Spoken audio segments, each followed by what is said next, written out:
Bienvenidos a un viaje de descubrimiento que desafiará tus creencias. En un mundo donde el calentamiento global ha dejado su impacto, derritiendo icebergs y desencadenando fenómenos climáticos notables, surge una anomalía aún más intrigante.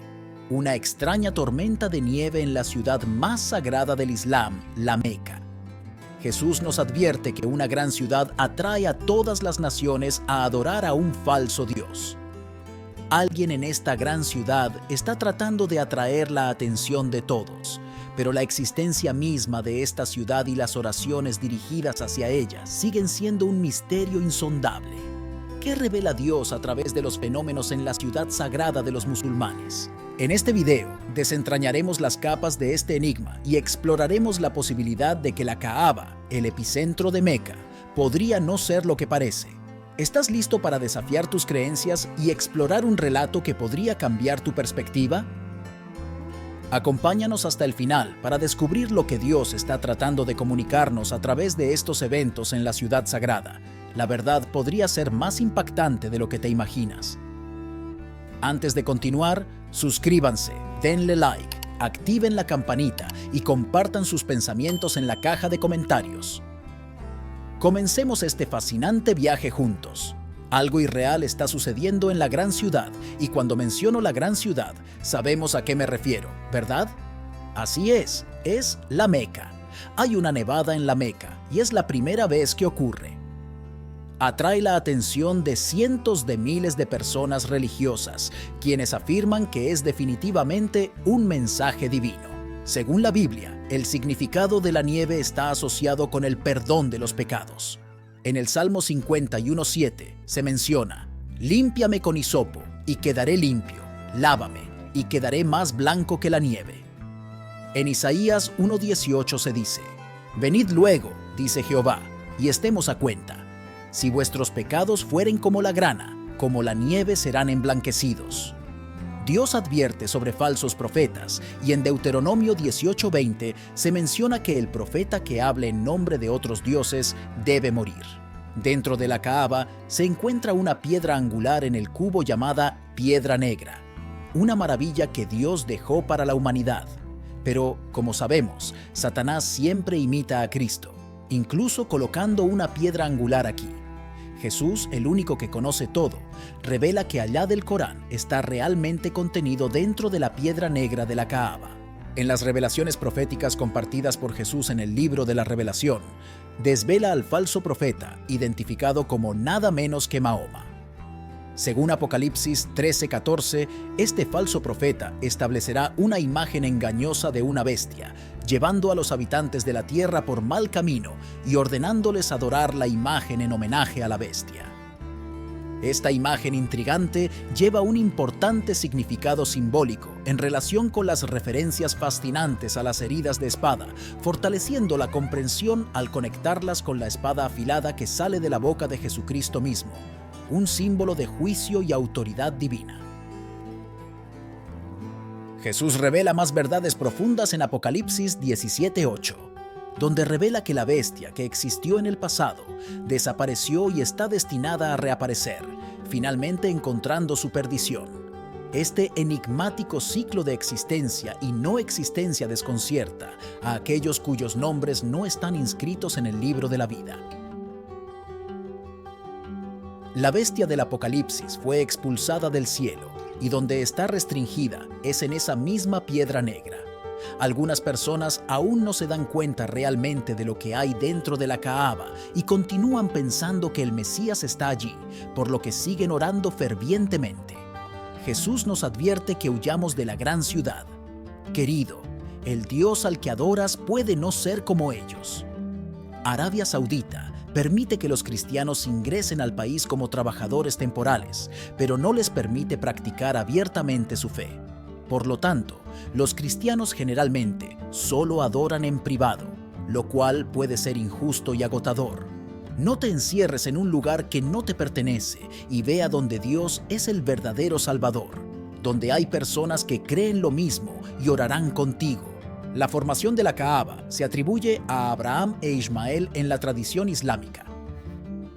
Mahoma fue expulsado de la Meca a Yatrib, ahora conocida como Medina. Cuando regresó, el santuario se convirtió en el punto focal para el culto y la peregrinación musulmanes. La Kaaba preislámica albergaba la piedra negra y estatuas de dioses paganos. Se dice que Muhammad purificó la Kaaba de ídolos tras su victorioso regreso a la Meca, devolviendo el santuario al monoteísmo de Ibrahim.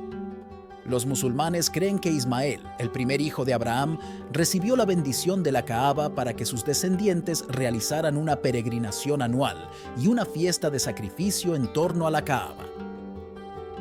En el Nuevo Testamento, Abraham es mencionado prominentemente como un hombre de fe y un obediente siervo de Dios, pero para los musulmanes es un profeta y el ancestro del profeta Muhammad a través de su hijo Ismael. Los musulmanes creen que Ismael fue el hijo religiosamente importante y elegido de Abraham, aunque no lo fue. Isaac fue el hijo nacido según la promesa de Dios, mientras que Ismael no lo fue. Dios eligió a Isaac, no a Ismael. Ismael es descrito como un guerrero y no como el heredero del legado de su padre. En la Biblia, Agar fue una sierva de Sara, la esposa de Abraham, e Isaac fue el hijo elegido por Dios. Sin embargo, en la tradición islámica, Agar es la segunda esposa de Abraham, y el nacimiento de Ismael no fue contrario a la voluntad de Dios, lo cual es una creencia errónea. ¿Quién es el anticristo y el Dios falso? El anticristo, también llamado el hombre del pecado, realizará milagros con la ayuda de Satanás para engañar a la gente antes del regreso de Cristo, como se ve en 2 Tesalonicenses capítulo 2. Dios está revelando algo, está enviando un mensaje para que la gente tenga cuidado cuando quiera orar humildemente en algún lugar, porque tal vez la persona allí no sea Dios, sino un Dios falso, el anticristo. El anticristo o el Dios falso es un individuo que aparecerá durante la época de injusticia que precede al fin del mundo, causando corrupción y opresión en la tierra. Su apariencia es una de las principales señales del día del juicio. Engañará a muchas personas con falsos milagros y enseñanzas, primero haciéndose pasar por Jesús y luego declarándose a sí mismo como Dios. Dios le dará la capacidad de realizar milagros como prueba para los humanos. A pesar de todos estos milagros, no podrá arreglar sus propias deformidades corporales, lo que es una clara señal de que no es realmente Dios. Enviará su ejército para luchar contra aquellos que no creen en Él. Los dioses falsos son personas que pretenden hablar en nombre de Dios, pero tienen sus propias agendas. Jesús advirtió a los discípulos que estuvieran atentos a estas personas. Cuando Jesús interactuaba con personas que buscaban, vagaban o estaban equivocadas, siempre mostraba compasión. Sin embargo, cuando se enfrentaba a hipócritas religiosos y falsos maestros, respondía con ira justa y convicción audaz. Los dioses falsos son peligrosos porque, mientras Jesús mostraba paciencia y amabilidad hacia aquellos que buscaban la verdad, mostraba indignación hacia aquellos que lideraban con hipocresía y falsedad. Dios nos da la señal del anticristo porque quiere que estemos siempre alerta. No permitas que señales falsas y templos falsos te lleven por mal camino. Pero lo más importante, Dios no quiere que siempre estés mirando y buscando al anticristo, ya que eso puede cansarte y sacudirte fácilmente. En lugar de eso, enfócate en Dios. Deja que su luz ilumine tu camino.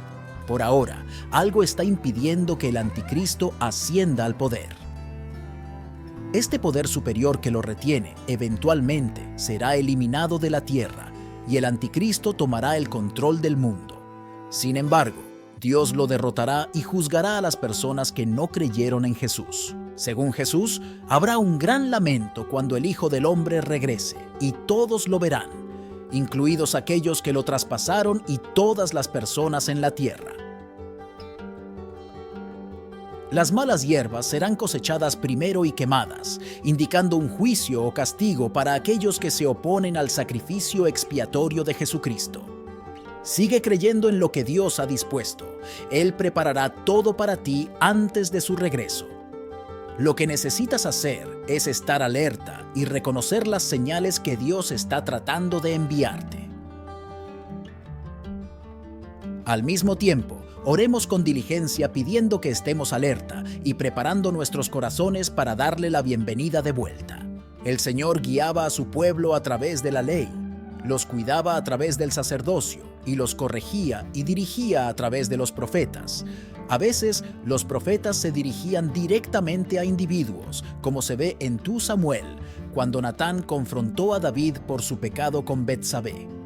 En otras ocasiones, los profetas daban advertencias o direcciones para toda la nación de Israel, lo que llevó al surgimiento de dioses falsos. Estos dioses falsos eran falsificaciones, vendiendo sus servicios a líderes y reyes. Afirmaban hablar en nombre de Dios, pero sus motivaciones a menudo eran egoístas, desviando al pueblo de Dios de su voluntad. La gente pagaba para escuchar lo que querían oír, y estos dioses falsos decían lo que fuera necesario para llenar sus bolsillos. Líderes sin escrúpulos usaban dioses falsos para desviar a Israel, creando una situación peligrosa. Dios condenó a estos falsos profetas por varios pecados. En primer lugar, el lavado de cerebro. En lugar de decir la verdad sobre los pecados de Israel, los profetas falsos encubrían la verdad con mensajes reconfortantes. Es decir, afirmaban hablar en nombre de Dios, pero en realidad decían lo que el pueblo o el rey querían oír, o lo que les convenía a sus propios intereses. Estos profetas engañaban al pueblo de Israel con falsas esperanzas, promesas o profecías, y los alejaban de la obediencia a Dios y de su pacto. Los profetas falsos eran un grave peligro para el pueblo de Dios, porque los desviaban de la verdad y los exponían al juicio divino. En segundo lugar, la ilusión. Es otra forma de engaño que usaban los profetas falsos para manipular al pueblo de Israel. Según la Biblia, estos profetas no solo mentían deliberadamente, sino que también se autoengañaban, creyendo en sus propias visiones o sueños que no venían de Dios.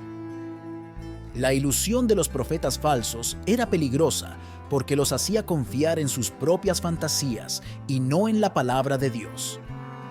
Además, los hacía insensibles a la corrección y al arrepentimiento, pues se creían infalibles y autorizados por Dios. En tercer lugar, las mentiras. Son otra forma de engaño que usaban los profetas falsos para atribuir falsedades a Dios. Según la Biblia, Dios no toleraba que los profetas se equivocaran o se desviaran de su palabra, pues eso era una ofensa a su santidad y a su autoridad. Las mentiras de los profetas falsos eran peligrosas porque los hacían rebeldes y culpables ante Dios, y porque los hacían responsables de la perdición de muchos. Finalmente, la amenaza. Los falsos profetas se alineaban contra aquellos que hablaban en nombre de Dios, poniendo en peligro a los profetas legítimos. Según la Biblia, estos profetas eran enemigos de la verdad y de la justicia, y perseguían, calumniaban o contradecían a los verdaderos profetas que anunciaban el mensaje de Dios. La amenaza de los profetas falsos era peligrosa porque los hacía adversarios de Dios y de su pueblo, y porque los hacía culpables de la sangre de los inocentes. Los dioses falsos continúan existiendo en nuestra imaginación, tanto externamente como dentro de nuestros propios pensamientos. Es importante entender que la naturaleza de Dios se caracteriza por el amor, la gracia y la misericordia, no por la venganza o el odio. Cuando hablamos de Dios o pensamos en Él, es crucial obtener una comprensión precisa de su carácter. En cuanto a la segunda venida de Jesús y el fin de los tiempos, Jesús enfatizó que solo Dios Padre sabe el día u hora. Detalles sobre el fin de la era, incluido el concepto del rapto, solo son conocidos por Dios. Cuando describió el fin de la era, incluyó detalles que muchos estudiosos identifican como el rapto, donde 2 hombres estarán en el campo y uno será llevado y el otro dejado. Mateo 24:40. Si el rapto ocurre antes de la segunda venida y solo Dios Padre sabe cuándo sucederá, podemos asumir que Jesús no conoce el momento exacto del rapto o la segunda venida.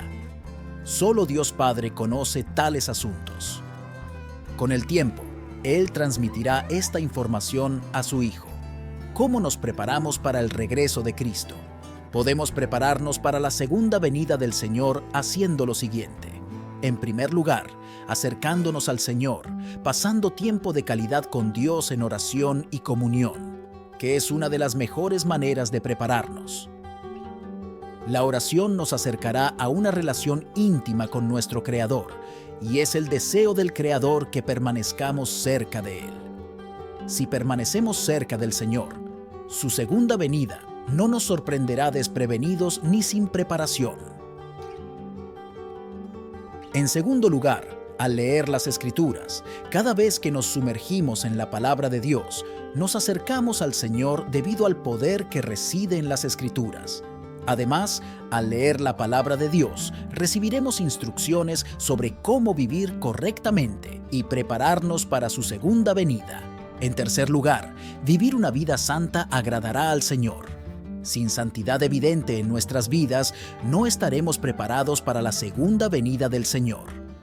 La santidad debe convertirse en un estilo de vida que vivimos en nuestro día a día si queremos vivir y reinar con Cristo.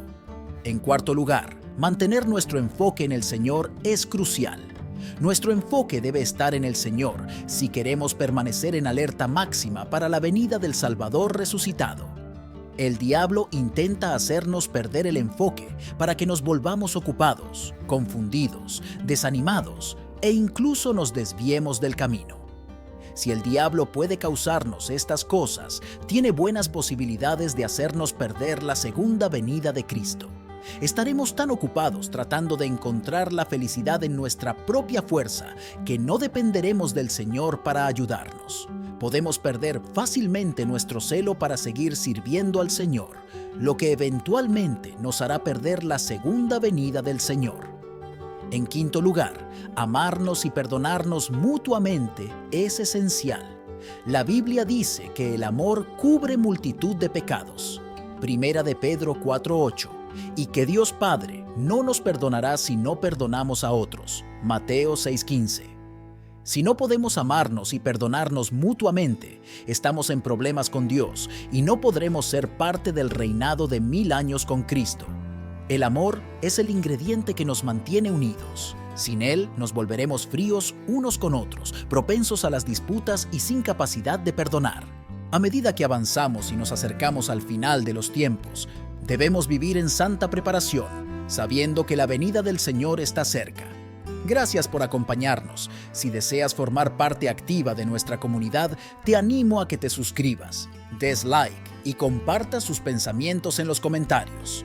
Juntos, construiremos un espacio de conocimiento. Hasta la próxima y Dios te bendiga.